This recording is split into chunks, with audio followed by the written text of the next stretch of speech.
Hello, my name is Jim Smith. I'm a physical therapist and a faculty member at Utica College. We're going to talk about some strategies to make assisted walking most effective and as safe as possible. The first thing to do when looking at assisted walking is look at the seated surface. Chairs should have arms on them. It makes it much easier, as you'll see in a moment, to get up from a chair that has arms on them. Chairs should not be very low to the ground. That also creates more work.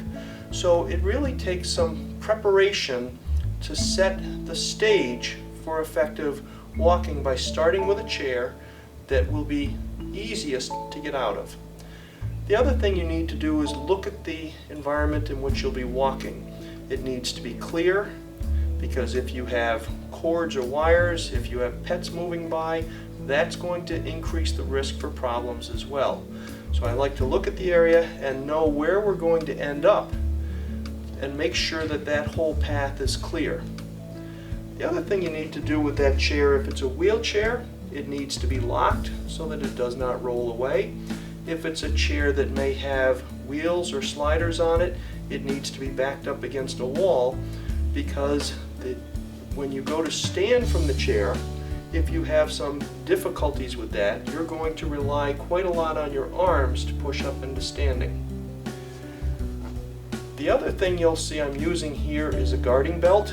You may have seen these with someone who's in a rehab center or hospital, and I have that type of belt here, but really any good leather belt will serve the same purpose. And the intent with the guarding belt is to allow me to have a firm grip on someone without taking a grip that sets them off balance or disrupts them.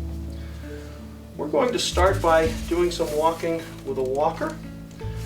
As the person who's assisting, I need to pay as much attention to protecting myself as I do the person who is walking. So I'm going to make sure my feet are spread apart, and as much as possible do any assisting or helping by bending from my knees and not bending over from my back. What I would like you to do is scoot forward in the chair. By scooting forward in the chair, she's at a better position to come to standing. The other thing you want to do is make sure the feet are back as far as comfortably possible, because if the knees don't bend enough, there's not going to be the correct leverage to come into standing. So you're going to really encourage someone to bend their knees enough to get their feet underneath them. You're going to push with your hands on the arm of the chair and come on up into standing.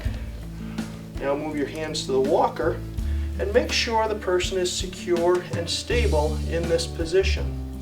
Once everything looks stable, I'd like you to move the walker forward and step towards that. I'm keeping my body close to her so that I have good control should she get weakness or unsteady. What I'd like you to do now is turn around, and I want to show them what I'm doing with this guarding belt that makes it more effective for me. Turn one more time, and with the guarding belt, my concern is providing support to her. I have much more power in the muscles in my upper arm than I do down in my hand. So this grip with my hand may be convenient, but it's not very strong. What I do is put my arm into the belt and then grip it, so that should I need to provide a lot of support, I'm using large muscles to support her, not my hand grip. That may take some practice to get used to, but you'll notice I have a somewhat loose belt. I take up the slack with my arm and support her in this way. Now we can walk back to the chair. I'm going to have you turn around in short steps.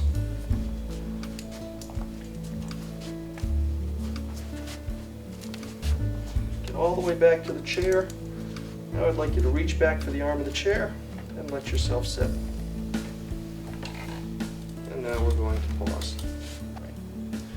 Now, one of the concerns with walking with someone who's had a problem in the nervous system, such as stroke or multiple sclerosis, is it would be nice if we had rules, but we don't have any good rules that tell you whether you should stand on the weaker side or the stronger side of the person. There's some benefits from both of those, and so you're going to need to try some trial and error and practice with someone to find what works best. For example, if someone has had a stroke that left their left side weaker, they would do better carrying the cane on their right hand to allow them to actually shift away from that weaker leg while walking. And so their walking might look like this. What I will have you do is start with both hands on the arms of the chair. You're going to push yourself into standing, and then I will hand you the cane. Now you can take that cane, and in this case I'm going to have her walking by moving the cane, then your left foot, then your right foot.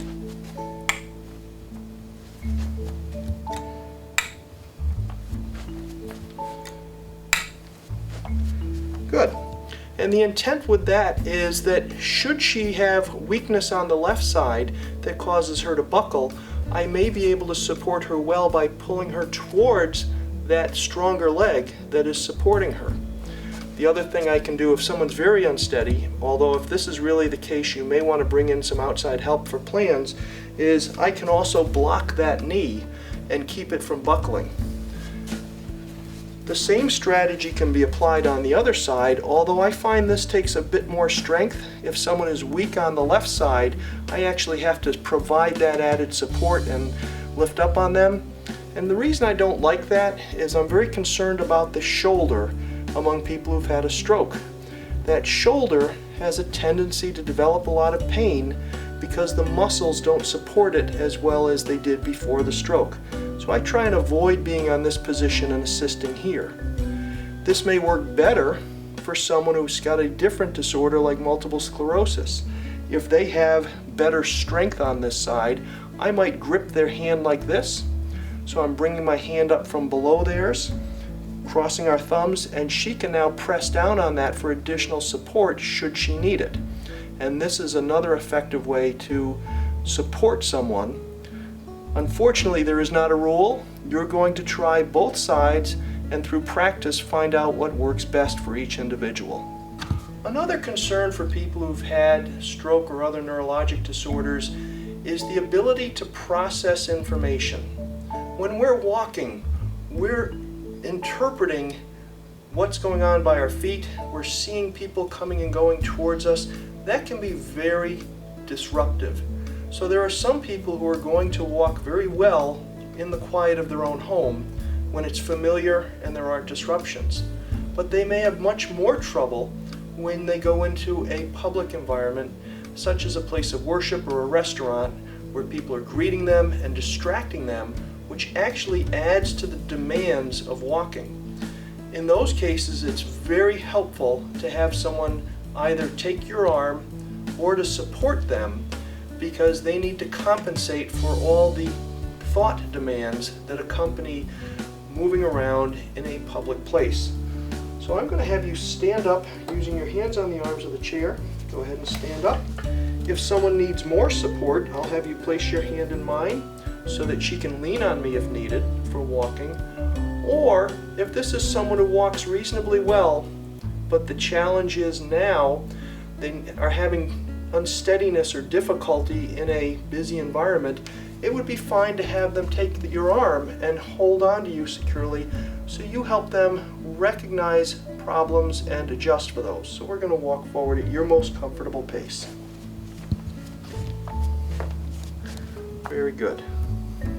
You want to use strategies that will make it safe and easy for both of you, such as making sure the chair is secure, that it has arms on it, that the person is bending their knees enough so that the feet are under them and they can really help with going from sitting to standing.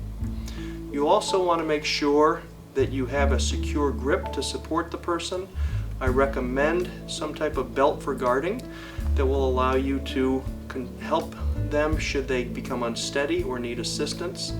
You're also going to find through practice that you will need to choose one side or the other depending on how well someone is moving.